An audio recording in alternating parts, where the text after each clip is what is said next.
नमस्कार दोस्तों, मैं उमेश चंद्र भट्ट फिर से स्वागत करता हूं आपका अपने YouTube चैनल उमेश चंद्र भट्ट में। और फिर से हाजिर हूं आपके सामने फिर एक नए विषय पर बात करने के लिए। और काफ़ी समय हो गया है, हमें भी YouTube पर लगभग 10-11 वीडियो हमारे आ चुके हैं और आप लोग उसे पसंद कर रहे हैं। कुछ कमेंट्स के माध्यम से, कुछ लोग वीडियो पे कमेंट नहीं कर रहे हैं, लेकिन पर्सनल मैसेज के माध्यम से मुझे व्हाट्सएप से, फ़ोन से, फेसबुक से तो उसको अप्रिशिएट कर रहे हैं। तो इसके लिए मैं आप सभी का धन्यवाद करना चाहूँगा। साथ ही मित्रों, एक चीज़ मैं आप सभी से एक बहुत महत्वपूर्ण बात कहना चाहूँगा कि आपको वीडियो अच्छे लगें तो लाइक करें, नहीं लगते हैं तो डिसलाइक ज़रूर करें। कम से कम हमें मालूम चले कि हमें इसमें क्या इम्प्रूवमेंट करने हैं, क्योंकि मैं बिल्कुल नया हूँ इसमें अभी। और जैसे जैसे मैं इसमें इम्प्रूवमेंट लाने की कोशिश कर रहा हूँ, धीरे धीरे इसमें कुछ मैंने अभी पीछे एडिटिंग सीखी है, तो मुझे मेरे एडिटर और जो डायरेक्टर हैं, जो इसको बताने वाले हैं, वो सारे छोटे बच्चे हैं, मेरी बेटियां हैं, मेरी बच्चों के फ्रेंड हैं। वो मुझे बताते हैं कि अंकल इसको ऐसे कीजिए, इसको ऐसे कीजिए। तो मैं बिल्कुल नया हूँ और बच्चों से सीख रहा हूँ, क्योंकि जो हमारी यंग जनरेशन है, जो पीछे से हमारी बात की जो पीढ़ी है, वो बहुत ज़्यादा इस टेक्नोलॉजी के मामले में हमसे बहुत आगे है। तो उन्हीं से मैं सीखने की कोशिश कर रहा हूँ और साथ में कोशिश करता हूँ कि उन्हें अपनी बातें सिखाएं। तो ये परस्पर पीढ़ियों में ये जो ज्ञान का आदान प्रदान है, ये चलता रहे तो उसमें और मज़ा आ रहा है। तो इसलिए अब आपको अगर ऐसा लगता है कि चैनल को सब्सक्राइब कर लेना चाहिए तो ज़रूर कर लीजिए। और भी लोगों को अगर आपको लगता है कि इन वीडियोस को देखना चाहिए, जो इस व्यवसाय से जुड़े हैं या जो नया इसको करना चाह रहे हैं स्टार्टअप, तो उन्हें आप शेयर कीजिए। हो सकता है मेरी दी हुई छोटी छोटी जानकारियों से किसी को लाभ पहुंचे और इसमें आगे क्या इम्प्रूवमेंट करने हैं, कहाँ पर हमारी कुछ कमियां रह रही हैं। हो सकता है हमसे भी कुछ विषय छूट रहे होंगे या कुछ चीज़ें ऐसी हैं इसमें जो मिस हो रहा होगा, तो आप ज़रूर उसे कमेंट के माध्यम से उसमें बताइए। आप एक बार के लिए अगर उसमें ग्रेट, वेरी नाइस, एक्सीलेंट या बहुत बढ़िया इस तरह के कमेंट ना भी करें तो भी चलेगा, लेकिन अगर कुछ गलत है, कुछ कमी आपको लगती है, तो उसे ज़रूर उसे कमेंट में बताइए, ताकि हम उसे सुधार करने का प्रयास करें। तो आज फिर एक नया विषय, और ये जो भी विषय होंगे इनके बारे में फ़िलहाल छोटी छोटी प्रस्तावना के रूप में हम इसे पेश कर रहे हैं। बाकी इनके बारे में विस्तार से जो बातें होंगी वो आगे हमारे साथ जो एक्सपर्ट्स होंगे उस क्षेत्र के, जैसे अगर हम दूध पर बात करेंगे तो जो डेयरी टेक्नोलॉजिस्ट होंगे, जो डेयरी केमिस्ट्री को जानने वाले लोग होंगे, प्रोफेशनल्स होंगे, प्रोफेसर हैं यूनिवर्सिटी के और डेयरी टेक्नोलॉजिस्ट हैं, बड़ी बड़ी मल्टीनेशनल कंपनियों के इसमें प्रतिनिधियों को हम इसमें शामिल करेंगे। और पशुपालन व्यवसाय में अगर बात करते हैं, पशुओं के रख रखाव, उनका आवास प्रबंधन, या उनको कैसे गर्मियों में उनकी क्या व्यवस्था हो, सर्दियों में क्या व्यवस्था हो, कैसे उनसे हम अच्छा लाभ प्राप्त करेंगे, कैसे पशुओं की हेल्थ को अच्छा मेंटेन करके रखें, उनके लिए पानी की व्यवस्था कैसे रखें, हवा की व्यवस्था, उनके लिए आवास कैसा बनाएं। तो इन सब पे बात करने के लिए हम जो सफल जो डेयरी व्यवसायी हैं या जो डेयरी संचालक हैं, जो एक बहुत अच्छी डेयरी अपनी चला रहे हैं, उनको आपके साथ ला करके उनसे आपका इंटरेक्शन कराएंगे इंटरव्यूज़ के माध्यम से। बीच बीच में आपसे सवाल लेंगे, जो आपकी क्वेरीज होंगी उनको उनसे पूछेंगे, उनको दूर करने की कोशिश करेंगे। उसके साथ ही जो पशुओं का जो सबसे महत्वपूर्ण फैक्टर होता है उनका पोषण, तो पोषण संबंधी जो बातें होंगी, न्यूट्रिशन के ऊपर जो बात होगी, उसमें जो भी न्यूट्रिशनिस्ट इस क्षेत्र के होंगे उनसे उस विषय पे एक विशेषज्ञ राय जो होती है वो उनसे लेकर के, लेकिन ये सारी चीज़ें धीरे धीरे होंगी। और अभी आप इसे एक जैसा मैंने कहा प्रस्तावना के रूप में आप ले सकते हैं हमारे चैनल पे। अभी बहुत शुरुआत ही है और धीरे धीरे हम लोग इसको आगे फिर अच्छा करते जाएंगे। और आशा करता हूँ आप सभी लोगों का सहयोग और प्यार इसी तरह बना रहेगा। तो देखते रहिए और चैनल को सब्सक्राइब कर लीजिए, साथ में लगी हुई बेल आइकन के बटन को आप दबा लीजिए, ताकि जो भी हमारे वीडियोज़ नए आते हैं तो उसका नोटिफिकेशन आपको मिले, तो आप उसे जल्दी देख सकें और मुझे जल्दी उसके बारे में बता सकें कि उसमें क्या कमी रह गई है और उसमें मुझे आगे क्या इम्प्रूवमेंट करना है। और बाकी मैं अभी फ़िलहाल तो प्रस्तावना के लिए मैं समझता हूँ कि अभी मैं कुछ छोटी छोटी चीज़ें रोज़ आपको कुछ ना कुछ कहता रहूँ। उसके बाद फिर क्या होगा कि इन विषयों के ऊपर फिर विस्तार से चर्चा अगली कड़ी में करेंगे।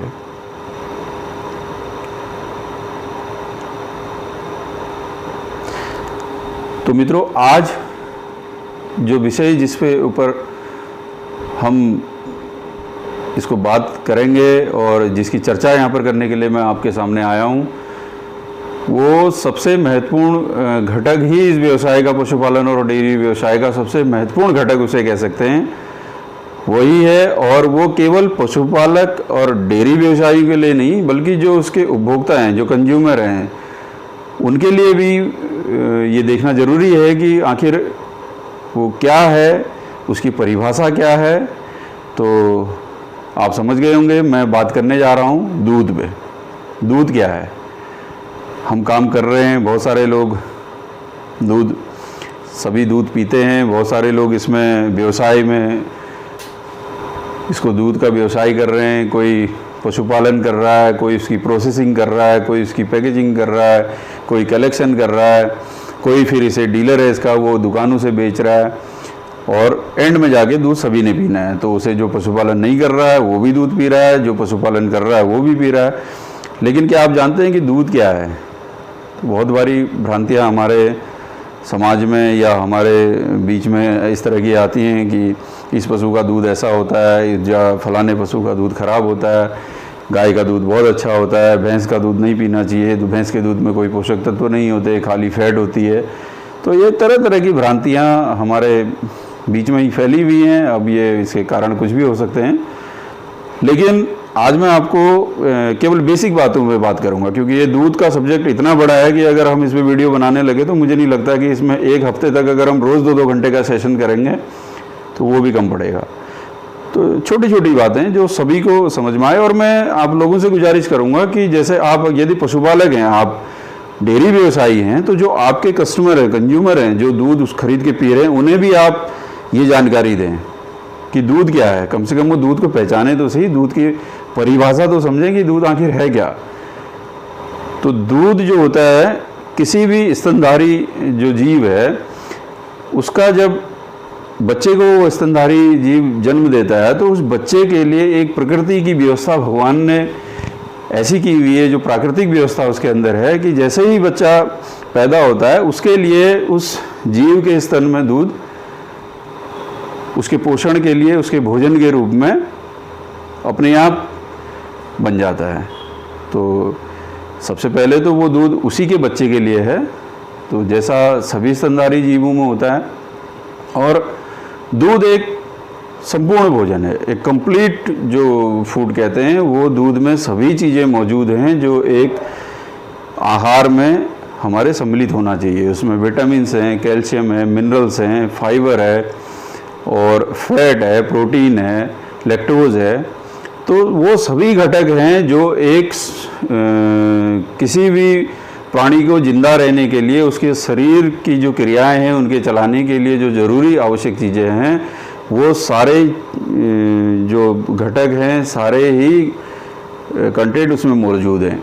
उसके बाद क्या होता है कि दूध के बारे में ये होता है कि किस पशु का दूध अच्छा होता है, किसका अच्छा नहीं होता। तो इस बारे में मैं ये कहूँगा कि जो भी प्राणी इस धरती पे जन्म लेता है और उसके पैदा होते समय जो प्रकृति ने जो व्यवस्था हमें दी है या उस जीव को दी है, तो वो दूध सभी अमृत होता है। इसमें ऐसा नहीं होता कि वो गाय का दूध अमृत होता है और भैंस, तो कई लोग बोलते हैं उसको कि भैंस तो असुर है, उसका दूध अच्छा नहीं होता, उसका दूध गाढ़ा होता है या उसमें फैट ज़्यादा होती है, भैंस का दूध पीने से कोई ख़ास फ़ायदा नहीं होता, उससे अपच होती है। ये सारी बातें मिथ्या हैं, आप इन चक्करों में ज़्यादा फालतू ना पड़ें। अब आती है बात कि अलग अलग पशुओं के दूध में अलग अलग जो गुण होते हैं या उसमें कुछ जो कंटेंट होते हैं वो कम या ज़्यादा हो सकते हैं। जैसे गाय के दूध में अमूमन क्या होता है कि लगभग 86 से लेकर के 88% तक उसमें पानी होता है। बाकी जो बचता है हमारा 12 से 14% जो बचता है, उसमें लगभग 3.5 से लेकर के या 3 से उसे कह सकते हैं 3 से लेकर 4% 5% तक उसमें फैट होती है, या वसा जिसको कहते हैं, या घी जिसको बोल सकते हैं, तो इसको फैट बोलते हैं। और जो टोटल सॉलिड, अभी मैं बीच में पानी के साथ ये थोड़ा सा पार्ट रह गया था, दूध को हम मोटा मोटा 2 भागों में बांट सकते हैं। एक ठोस पदार्थ उसमें कितना होता है और एक लिक्विड कितना है उसमें। तो जो लिक्विड वाला पार्ट है 86 से 88%, यानी कि 86 से 88% तो पानी हो गया, बाकी 12 से 14% उसमें जो है वो ठोस पदार्थ है। ठोस पदार्थ को कहते हैं टोटल सॉलिड्स, या ऐसे शॉर्ट में जो हमारी डेयरी केमिस्ट्री में हमें पढ़ाया गया वो TS इसको बोलते हैं, टोटल सॉलिड्स। उसके बाद इस टोटल सॉलिड को भी 2 भागों में फिर बांटा गया है। इसमें एक पार्ट तो हो गया फैट या वसा या घी। तो जैसे मान लीजिए अगर उसमें 4% फैट है और 12% उसमें टोटल सॉलिड है, तो बचा हुआ जो 8% है उसको बोलते हैं SNF। SNF का मतलब होता है सॉलिड नॉट फैट। इसका जो फुल फॉर्म है सॉलिड नॉट फैट, मतलब वो ठोस तो है लेकिन फैट नहीं है। तो 2 भागों में जिस सॉलिड को बांटा गया है उसमें एक पार्ट तो हो गया आपका फैट, दूसरा हो गया सॉलिड बट नॉट फैट। तो फैट और SNF, इसको 2 ही चीज़ों से डिस्क्राइब किया गया है जो ठोस वाला घटक है। और यही अगर हम भैंस के दूध में आते हैं तो भैंस के दूध में जो FSSAI के बारे में आप सभी लोग ने सुना होगा, जो भी हमारी खाद्य सुरक्षा और जो उसका मानक का अधिनियम है उसमें FSSAI food safety and standard authority of India, तो उसके नॉर्म्स के आधार पर जो भैंस का दूध है उसमें मिनिमम फैट 6% और जो SNF है मिनिमम वो 9% होनी चाहिए। तो उसके हिसाब से हो गया कि 6% फैट 9% SNF, तो यानी उसमें जो कुल ठोस पदार्थ की मात्रा हो गई वो 6 और 9 को अगर हम जोड़ देते हैं तो 15% उसमें टोटल ठोस हो गया। अब 15% टोटल ठोस है तो बाकी का जो 85% भाग बचा वो पानी है। तो दूध में लगभग 85% हम कह सकते हैं, 84-85% के आसपास पानी होता है। तो ये तो बात थी बेसिक बात कि दूध में ये क्या चीज़ है। अब उसके बाद अब हम आते हैं कि कौन सा दूध अच्छा होता है, कौन सा बुरा होता है। तो जो भी स्तनधारी पशु हैं या जीव हैं, जो भी दूध अपने बच्चे के लिए देते हैं उसमें कोई भी दूध खराब नहीं होता। या जो एक रूमर फैला हुआ है हमारे समाज में कि देसी गाय का दूध अमृत होता है और ये विदेशी गाय जो होलिस्टीन जर्सी वगैरह जो हमारे देशों में पल रही हैं इसके दूध में जहर होता है, इसके दूध से कैंसर होता है, ये सारी बातें मिथ्या हैं। इसके ऊपर हम डिटेल में आगे बात करेंगे, क्योंकि कभी भी दूध जहर हो ही नहीं सकता। अगर वो सीधे थनों से निकल रहा है और उसके बच्चे के लिए निकल रहा है, उसमें से कुछ पार्ट उसको अच्छा खाना दाना दे करके हम अपने लिए भी उसको दूध उससे बनवा रहे हैं और अगर हम उसको ले रहे हैं तो वो कभी भी जहर नहीं हो सकता। तो इस मिथ्या को अपने दिमाग से निकाल दीजिए कि दूध में कुछ इस तरह की कोई चीज़ होती है। हाँ, उसका ज़रूर असर आता है कि आप उसको कैसा खान पान दे रहे हैं, और जैसा खान पान देंगे उसका असर दूध में भी आएगा, क्योंकि उससे खून बनता है और खून से ही दूध बनता है। तो इस चीज़ को आप अपने जो दूध खरीदने वाले लोग हैं, जो कंज्यूमर लोग हैं, जो उपभोक्ता हैं, उनको भी ये बात बतानी बहुत ज़रूरी है कि दूध के बारे में सबसे पहले तो ये भ्रम तोड़िए कि दूध में कोई जहर या कुछ इस तरह का या कोई हानिकारक तत्व होते हैं, ऐसा कुछ नहीं होता। हाँ, अगर हम उसे कुछ गलत खिला रहे हैं तो उसका असर कुछ ना कुछ दूध में आएगा, जो आहार हम उसको दे रहे हैं। कई बार क्या होता है कि जब कुछ इस तरह का खाना हम पशु को देते हैं, जैसे अभी सर्दियों में बहुत ज़्यादा अगर हम बरसीम उसको खिलाते हैं तो बहुत बार देखा गया है कि कुछ हल्की सी स्मेल सी उसमें दूध में आती है। या कई बार जब हम फीड में जो खिलाते हैं ज़्यादा दूध निकालने के चक्कर में कमर्शियल डेयरी में कई बार ऐसा कुछ करते हैं कि कुछ इस तरह से सप्लीमेंट्स दिए जाते हैं, तो थोड़ा बहुत उसका आ सकता है, लेकिन जहर नहीं आता दूध में कभी भी। तो इस बात को आप बिल्कुल गांठ मार के रख लें। और दूसरा, मैंने आपके एक संक्षेप में जो बताया है कि गाय और भैंस के दूध की जो कितना फ़ैट और कितना SNF उसमें होता है, और फैट क्या होता है, SNF क्या होता है, इस बारे में भी आप देखिए। अब आप ये चूज कर लीजिए कि आपको ज़्यादा फैट वाला, ज़्यादा घी वाला दूध लेना है या कम वाला लेना है, तो आप उसमें से सिलेक्शन कर सकते हैं। अब हम बात करते हैं कि गाय के दूध में एक मिठास होती है, हल्का सा जब आप उसका दूध पिएंगे, और भैंस का दूध अगर आप पीते हैं तो वो थोड़ा सा फ्लैट सा लगता है कि उसमें बहुत ज़्यादा कुछ टेस्ट का ऐसा वो नहीं आता। तो वो क्यों होता है? तो उसका एक और बड़ा कारण है कि उसमें गाय के दूध में लैक्टोज की मात्रा ज़्यादा होती है। तो लैक्टोज की मात्रा ज़्यादा होने का मतलब उसी लैक्टोज के कारण उसमें मीठापन होता है, और वो हमको पीते समय दूध, जब हम गाय का दूध का सेवन करते हैं तो कुछ हल्की मिठास सी रहती है, वो बहुत अच्छा लगता है। और भैंस का दूध उसके मुकाबले थोड़ा सा फ्लैट सा लगता है, लेकिन उसमें फैट ज़्यादा होती है।